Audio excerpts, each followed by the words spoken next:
All right. What's going on, everybody? It's Joe Troyer, and welcome to yet another Wednesday AMA. If you guys can hear me loud and clear, do me a favor, let me know in the chat. Just got back home actually early this morning from a long road trip. Let's see, thousands of miles um, over the span of a couple of weeks, week and a half or so. And just want to make sure everything's plugged in, that you guys can hear me okay. My first call of the day here in the office. Let's see here. Hey, what's up, Scott Lindsay? Good to see you, brother. He says dialing in on the phone. Glad to have you. Glad to have you. What's up, Frankie Allen? Good to see you. Good to see you. Rafal, good to see you on here, brother. Philip Davis, glad to have you as well. All right, cool. So fantastic stuff. So guys, whoever is here joining me live, if you have a question, this is the Ask Me Anything session. So you guys have a chance to, ask me anything. In the meantime, while you guys are typing in your questions, I can share kind of what I've been up to as of late. I'd like to share a couple of things that have been on my mind as well. Some takeaways that I've had, and share with you guys as well kind of what's in store for the next month or so for me, as I'm looking at my calendar and planning things out. So first and foremost, my kids are getting ready to go back to school next week on Monday. So we took a little quick vacation, end of summer vacation. We road tripped from West Palm Beach, Florida to Ohio, about 1,100 or 1,200 miles, and drove that straight through, not last Friday, but the Friday before. And that was nuts, with two kids, a 7-year-old and a 4-year-old, almost 5-year-old, absolutely crazy. I would not recommend it. It actually wasn't that bad at all. We left at like 8 p.m. and it was about 17 hours or so, 17 or 18 hours, just kind of stopping for gas and necessities. We then were with family and hanging out with friends. For those of you guys that don't know, I was born in Miami, but I was actually raised in Ohio, and I've been back in South Florida for about 10 years now or so. Definitely not in the vet. That would be crazy, right? Four people in a two-seater. I don't know about that. So it was good. I worked pretty much like for an hour to 3 hours every day, just depending on my schedule and my commitments. So it was different, and for quite a longer period of time for me to keep that kind of a schedule. For those of you guys that don't know, I'm sure all of you guys do know, I'm a bit of a workaholic. Like, I just like my hands in shit. I like doing what I do. And to be honest, like, when I find myself not liking the things that I do, I offload those and I get those off of my plate very quickly. So I really like what I do, and it's hard for me not to, even if I'm not like working, not to think about work and not to have like just be in the middle of a situation and be like, oh, that's a cool marketing idea. Let me write that down. So it was good.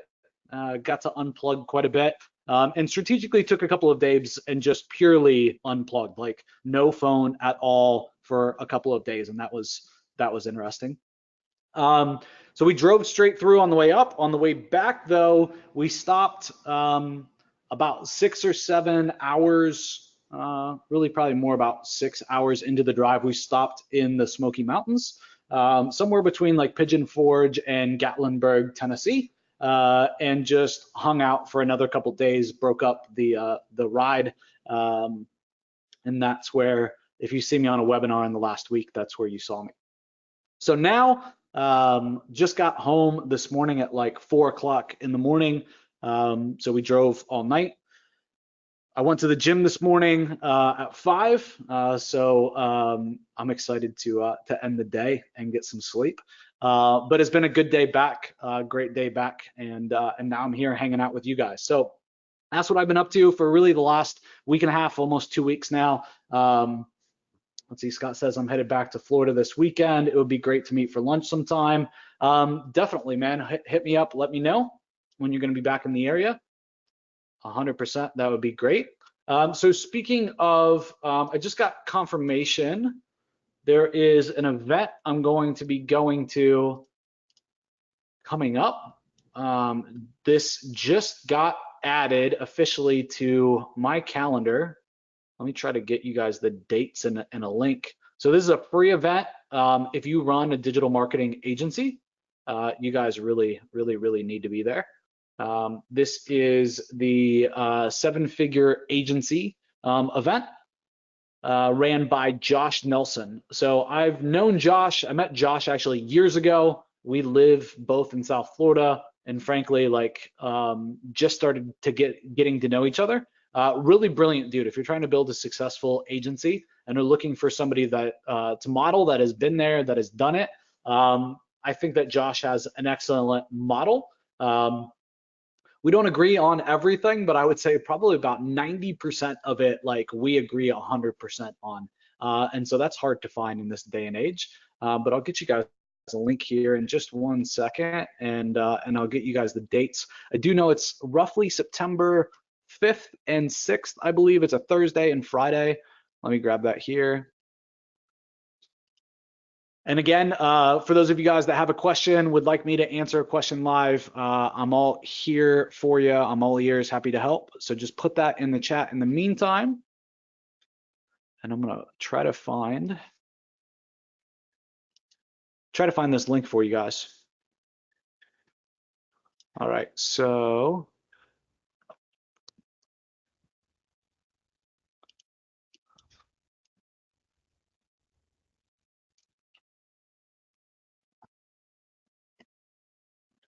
here we go. All right, so the great thing is this event is free, right? September 5th and 6th, at least I know that it's free for the moment at least. So I'll drop you guys a link in here. I went to one of these events. Josh goes through the same curriculum, I think once or twice, I guess twice a year, 2 or 3 times a year, I think is the plan.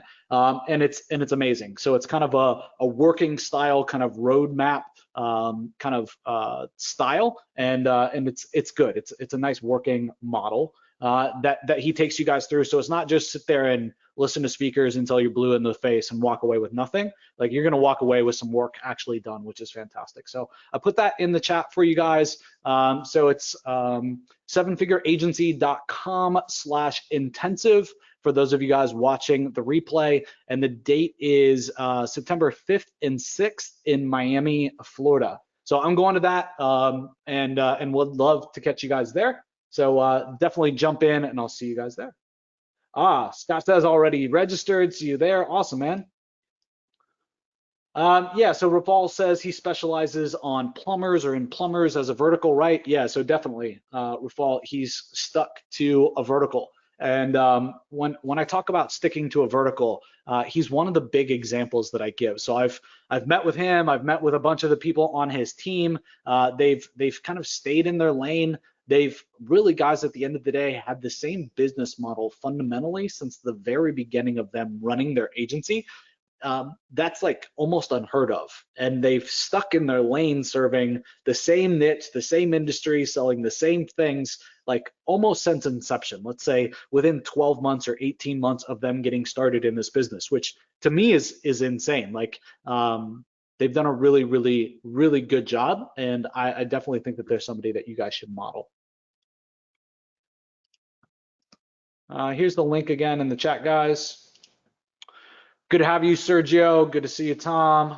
You guys should see the link now. Let's see. Frankie says, how did the test for the GMB blog posting software work out?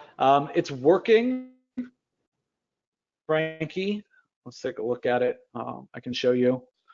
I need to figure out how to get photos in my feed. Right? I need to figure out how to get photos in my feed so that it looks a little prettier, but it's definitely posting here. I'm not sure why, but when I first set it up, it was a little wonky. I don't know what setting I clicked incorrectly or what, but I messed something up, either user error or the software messed something up. And in the span of like an hour, it had posted like, I don't know, 30 or 40 things from my feed to LinkedIn, and I believe here to the GMB listing as well. It hasn't done it since, so I'm not sure exactly what happened there, Frankie. And the only other, thing is definitely the image would be nice if it was posting in here. And I don't know that that's so much a problem with the software, so to speak. I think it's more an issue with the feed, or I would assume, because the feed doesn't have an image in there. Cool. All right, cool. So if you have any questions, again, just let me know in the chat. I'm happy to answer them. And in the meantime, I'll talk to you guys about some of the takeaways that I've been having. I'm just pulling up some notes here that I have on my phone. Since I've been on the road, I've been taking a bunch of notes. I've had a lot of time driving to listen to podcasts and listen to audiobooks. And so I'll definitely share some of my key takeaways with you guys. I was listening to a podcast. Let me pull up and I'll share the name of the podcast with you guys too. If you guys are interested in kind of mergers and acquisitions and buying businesses, selling businesses, exiting businesses, I definitely think it's something that we should all be thinking about. Even if you don't plan to exit short term, you should be building towards an exit and building a business that has a value and has a valuation. And you should be thinking about how to get that business to have a better valuation, so that you're not stuck in the business. I find a lot of businesses these days, if you look at them and they're selling, like they're selling because the business owner is tired, right? And they don't want to run the business anymore. And then the terms that they're getting, like the valuation that they're getting on the business is garbage. And it's because they really haven't thought about exiting at all. And now they're in a situation right here, right now, or in 6 months or in a year where they have to exit. And it forces people to make really bad decisions. So I think that you should be planning every business as if you are you're planning to exit. So a couple of resources that I've been going through as of late. First is I'm in the middle of going through Built to Sell. So I would highly recommend that book. It's been really, really good so far. And then second is there's a podcast, and the podcast is by Roland Frasier. And so Roland is from Digital Marketer. He's one of the owners at Digital Marketer, and he's the guy that you hear about the least, right? When you hear about Digital Marketer, you often hear about Ryan Deiss, you often hear about Perry Belcher, you almost never hear about Roland. And every single time I've been around Roland, my head has quite literally rolled. Like after like 15 minutes of chatting with him, I'm like, dude, I got so much information. Like I gotta go. Like I gotta be able to digest this so I can act upon it. Like just this dude is just super smart and absolutely spews information and knowledge. His podcast is called Business Lunch. So Business Lunch with Roland Frasier. So definitely check that out. One of the episodes I was just recently, I'll give you guys a couple takeaways from the podcast if that sounds good. Is that of interest real quick by a show of hands? Does that sound like a couple topics worthwhile?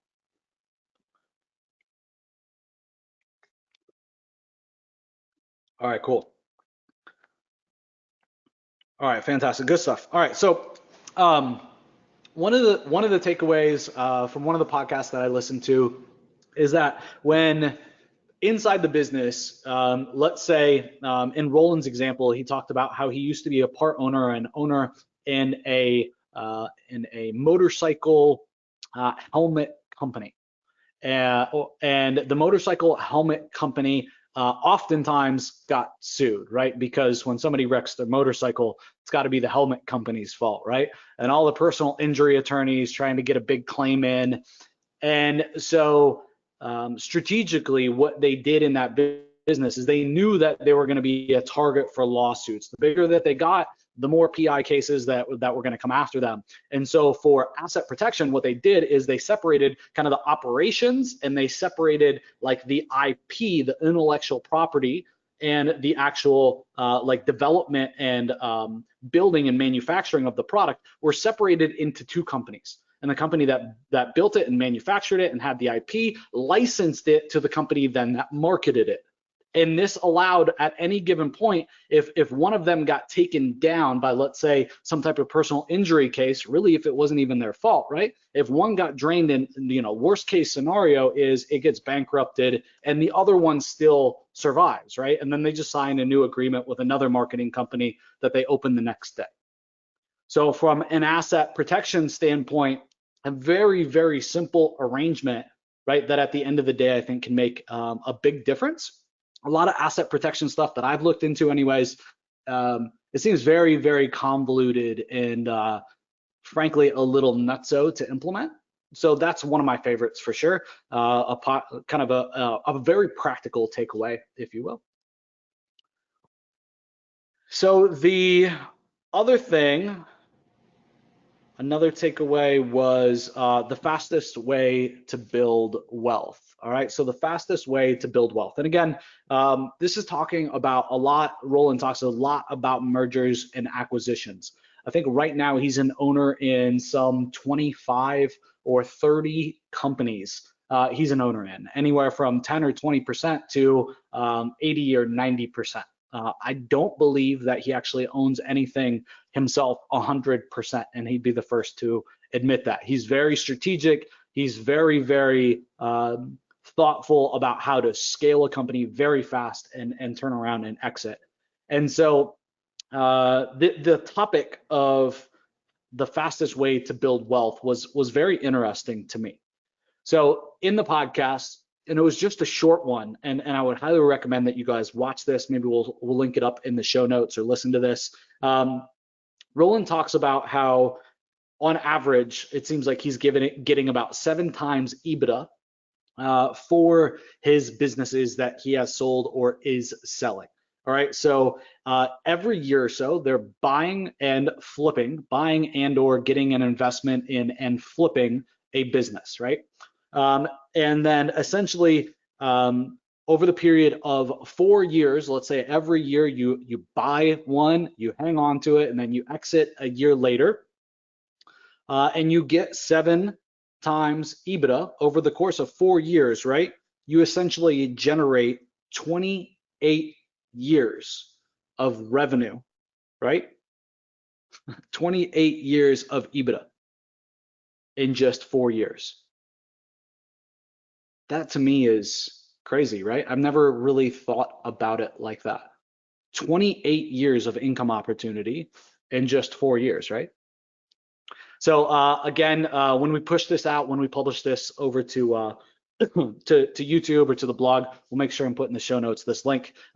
Definitely, I think something that should make you think and ponder, am I making the best use of my time here today?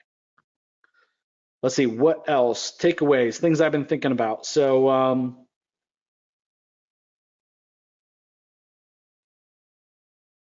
let's see, looking through some of my other notes.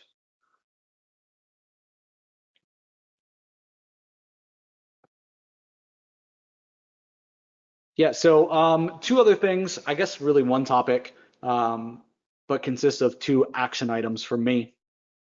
I definitely know that I'm not the day-to-day operator in a business. I can set the vision, I can see the vision, I can come up with a strategic plan, I can figure out how we're going to double it, how we're going to triple it, how we're going to quadruple it. I can figure out how to make the offer, how to make it convert, really how to set a business on fire. But if you leave me in it day to day, like my ADD drives me nuts and makes me want to kind of reinvent the wheel and reinvent the business all the time instead of it running with a good operator. So we've talked about this before on the podcast, but I've really this year embraced this. And I know that I'm not good at every role. And I know that I need help in my business in order for my businesses to really grow like they could or like they can. And that's just something that's been on my mind a lot. I'm a big fan of the Myers-Briggs test for kind of seeing where your strengths are and where your weaknesses are. And so definitely for me, we just had a podcast guest on, and the episode should be published here any day. And we talked a lot about the Kolbe and the discus. And so I really want to run those two analysis on myself. But then furthermore, I want to run them on the people that I work with every day. I remember it was a huge eye-opening event, just simply taking the Myers-Briggs myself, really understanding what it meant, and then simply taking my closest 5, 6, 7 staff that work with me day in and day out each and every day, and having them take those that same analysis. Really threw off so many light bulbs. I could finally understand, why somebody handled situations the way that they do. And so I don't know why, it worked so well. It was such an aha moment. I haven't really thought about it since, right? What do we do, like trainings on hiring? And when we run our hiring process, I always try to pinpoint the person and make sure that it's going to be a fit. But I'm not sure why I haven't kind of educated myself more on these topics. So like I've heard of the discus, I've heard of Kolbe, I'm sure I've listened to some podcasts about it, right? But I haven't really dove in. So kind of 2 key action items for me definitely is to go through those myself and then review the results myself and with some of the people that work closest to me, so that I can really understand and articulate the data and figure out what it means. Yeah, Scott Lindsay says INTJ here. Yeah, so definitely I gotta agree, I'm an INTJ. At times I can have some more of the E there, but mostly an I, Scott. All right, so guys, questions. If you got questions, hopefully I got answers and I can help you guys out. Let me know in the chat. Try to see if there's any other notes or takeaways that I've had over the last week that I can share with you guys.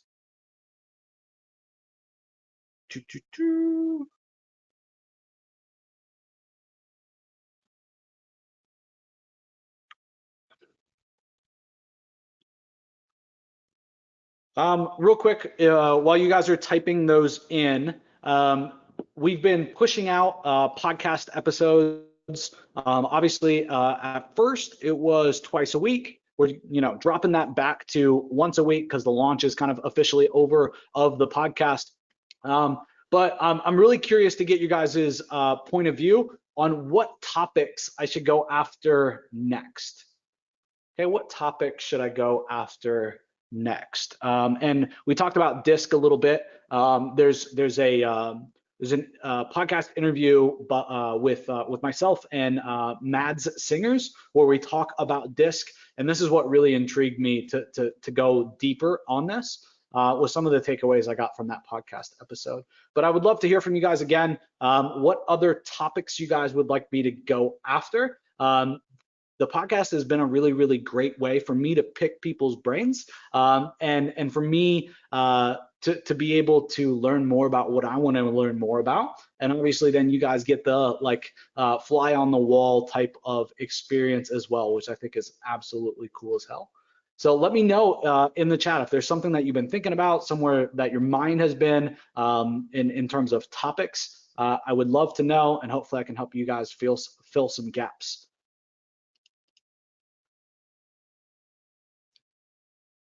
Let's see, Derek says, new at this, if I buy a site, will my name show on the record and will Google see it? I have use for some sites where I can remain the anonymous owner. Yeah, so I mean, Derek, at the end of the day, can you do a private who is? Yes. Like, can you put it in your wife's name? Can you, right? Like, there's always ways around it.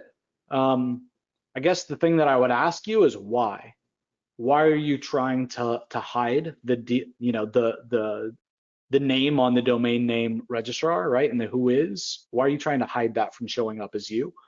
I think at the end of the day, you're probably overthinking it. If I had to guess, but just my personal thought process. Black hat idea. I mean, at the end of the day, yeah, I mean, you could just do private who is. So if you're going to do that, Derek, the domain isn't currently private. I would suggest making it a term of the sale that the seller includes a private who is, right? And they do that first. Then when you transfer, there won't be a momentary lapse of your name being on the domain name registrar. Hope that helps, man. Scott Lindsay, hey brother, I know you've been going through Josh Nelson's seven-figure agency course. You won that in the podcast giveaway or one of the podcast giveaways. Would love to hear some feedback from you, man, on some of your aha moments or where you're at or what you've been thinking about the program. Josh gave me access and I thought it was absolutely crazy.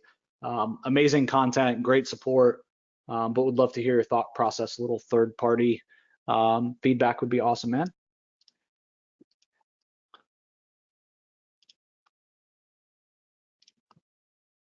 Derek says, helpful, thanks. You're definitely welcome. Let's see, Sergio says, looking for good roofing and siding website templates or samples, where do you suggest a place to look? So great question. So you get hired by a local business or any type of business out there, excuse me, to build them a website. Where do you start? I'll tell you that for me, Sergio, when I'm at the drawing board, so to speak, trying to figure it out, I'm going to go see what the competition is doing. And what I'm going to do typically, Sergio, is I'm going to go look at like the top 20 markets or top 30 markets in the US, right? So I'm going to go, you know, if I'm looking for roofing websites, I'm going to go pull up, right, a list of the top 100 most highly populated cities in the US, right? And I'm gonna copy and paste from that list. So I'm gonna go New York roofer, right? And I'm gonna go open the first page and maybe the second page results, and I'm just gonna start making a swipe file, right? And I would just go through there. Everyone that I don't like, I'm just gonna exit out, right? Close the tab. Everyone that I do like, I would throw in as a bookmark, right? After I got 10 or 15 of those, right, then I would kind of narrow down from there. And I'd figure out what themes are they using, what are the color schemes, what do I like, what don't I like, and that's going to kind of give me the blueprint for the site that I want to create, okay? And I never rip off 100%, right? Like I'll say, like, I really like this color scheme, but I like this layout better, and then I'll adapt from there, right? I'll find that, you know, this site is using a theme, and I'll find that theme, and that gives me a great starter layout, right? And then I'll go about, you know, customizing the color scheme and making it my clients. So I hope that helps, Sergio.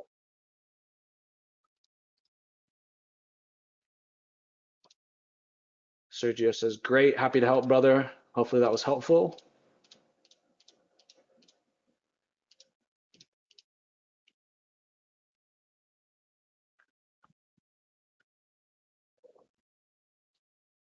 All right, Alan Pepperdine, welcome to the call. If there's anything I can help you out with, man, please do let me know in the chat. Austin Lawrence, Bill Brown, Eric Batty, same for you guys. Let's see, Justin Green, happy to help you out as well. Philip Davis, I already shouted you out, Philip, sorry about that. Tom, I shouted you out. Sergio.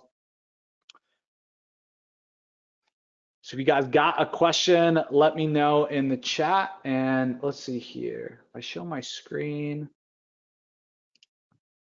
screen 2, I think.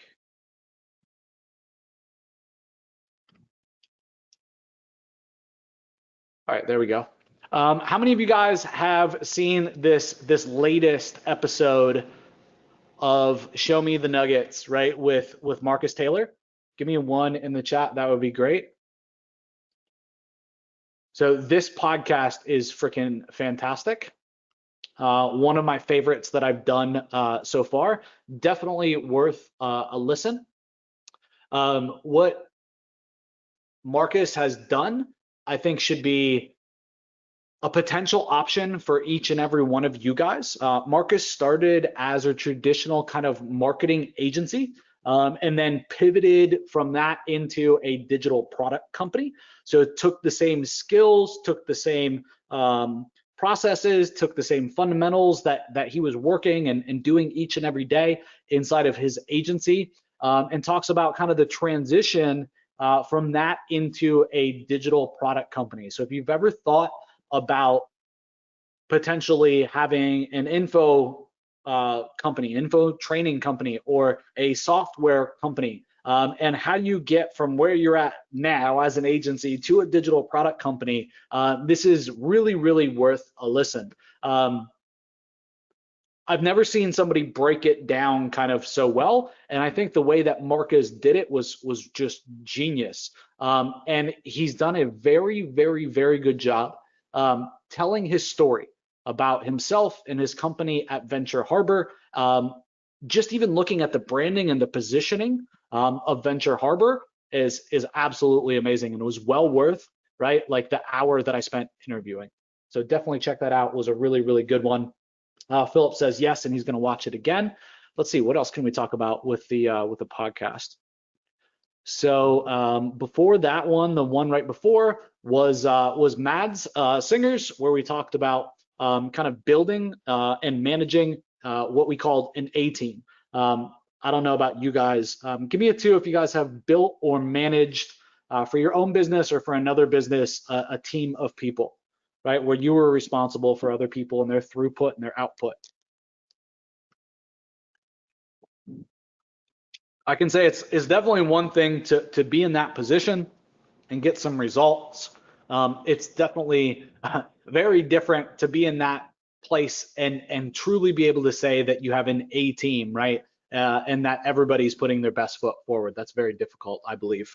2 very different things. And I've built teams where I've had a freaking A team that has crushed it. And trust me when I say I've built teams that have been absolute garbage and have done the opposite of crush it.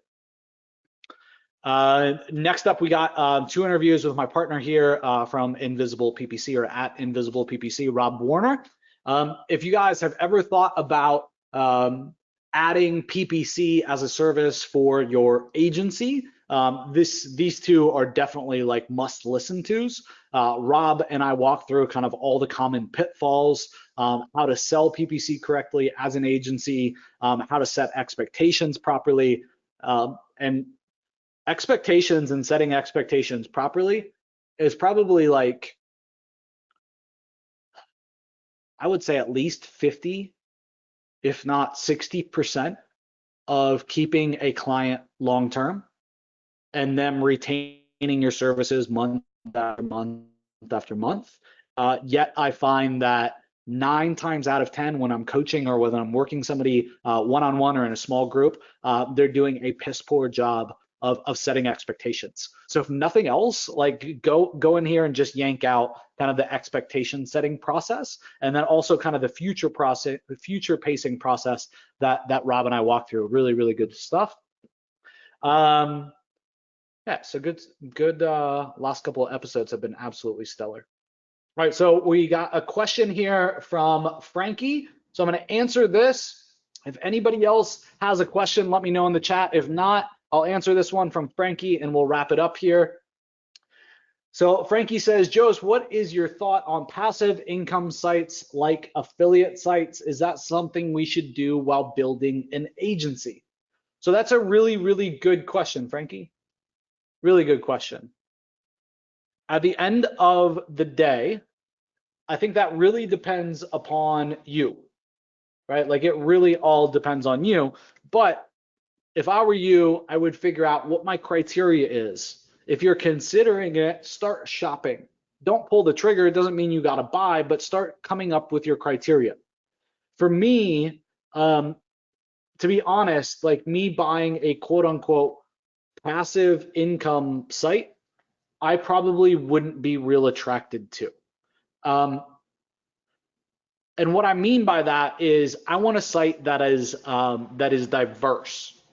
And by being diverse, most likely it's not going to be too passive. Can it still be passive? Yes, but for example, I just looked at a niche site. It's an affiliate site and was helping a friend do some due diligence on the site. The site is being monetized exclusively through, it's in one niche. It's all through SEO. It's being monetized via Amazon ads, and Google AdSense or an AdSense alternative, and a pay-per-lead type of offer. It's a big national site. It doesn't rank for local keywords. It ranks for like huge freaking keywords. Like this thing gets a shitload of traffic. So from that point of view, Frankie, that site kind of scares me, right? Like it doesn't make a lot of money per visitor. And it's reliant on AdSense, which you don't make a lot of money per visitor, and Amazon, which you don't make a lot of money per visitor. And so to scale out of that would be where I'd have to go mentally. Like that, my plan to avoid risk would have to be, how do I add on another layer? Like, how do I then build an e-com product to replace what I'm selling? And then how do I sell direct to a pest control or a couple pest control companies so that I can make more money, right? So that I can diversify my risk and I can spin off another income stream. So for me, Frankie, when I look at acquiring something and I'm looking at that stuff these days, I'm vetting deals all the time. I'm looking at how can I 2x, 3x, 4x the company, right? And if it doesn't have that capability, I'm on to the next one. So, to really answer your question again, what's your thought on passive income affiliate sites? I probably wouldn't go there because for me, I want to be able to realistically double, triple that thing in the next 12 or 18 months. So that's going to be really hard to do with a lot of these kind of opportunities that you see that are passive affiliate sites, just in my opinion.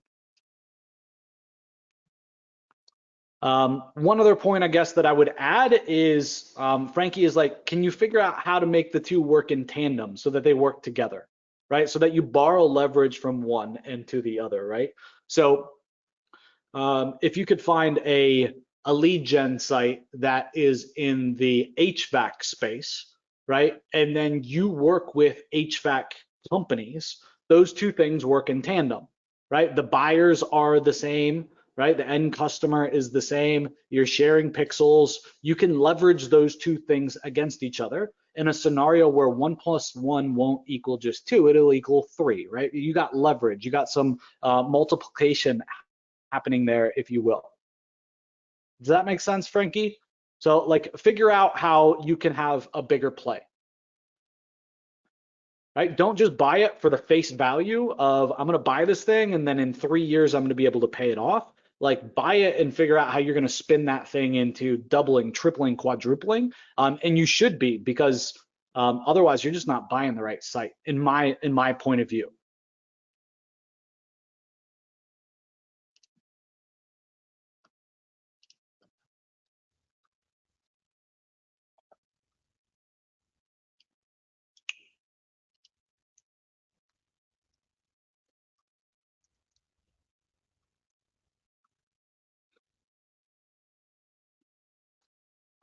Yeah.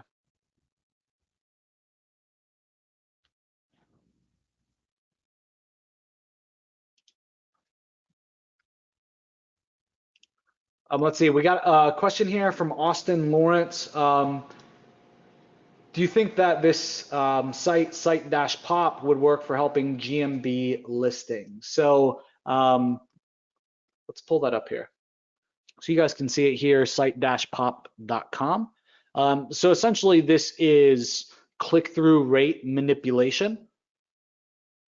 So how many of you guys have played with things like this? Click-through rate manipulation and bots that go to Google, do a search, look around, right? Google's search results, then go to one of your listings, right? And then they stay there so that they can show that you have a good like click-through rate, right? And then Google hypothetically will rank you better in search. Okay.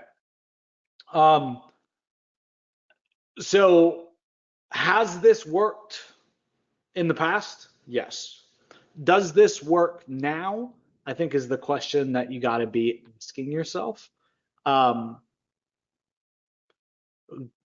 First off, a lot of these solutions have came and they've left.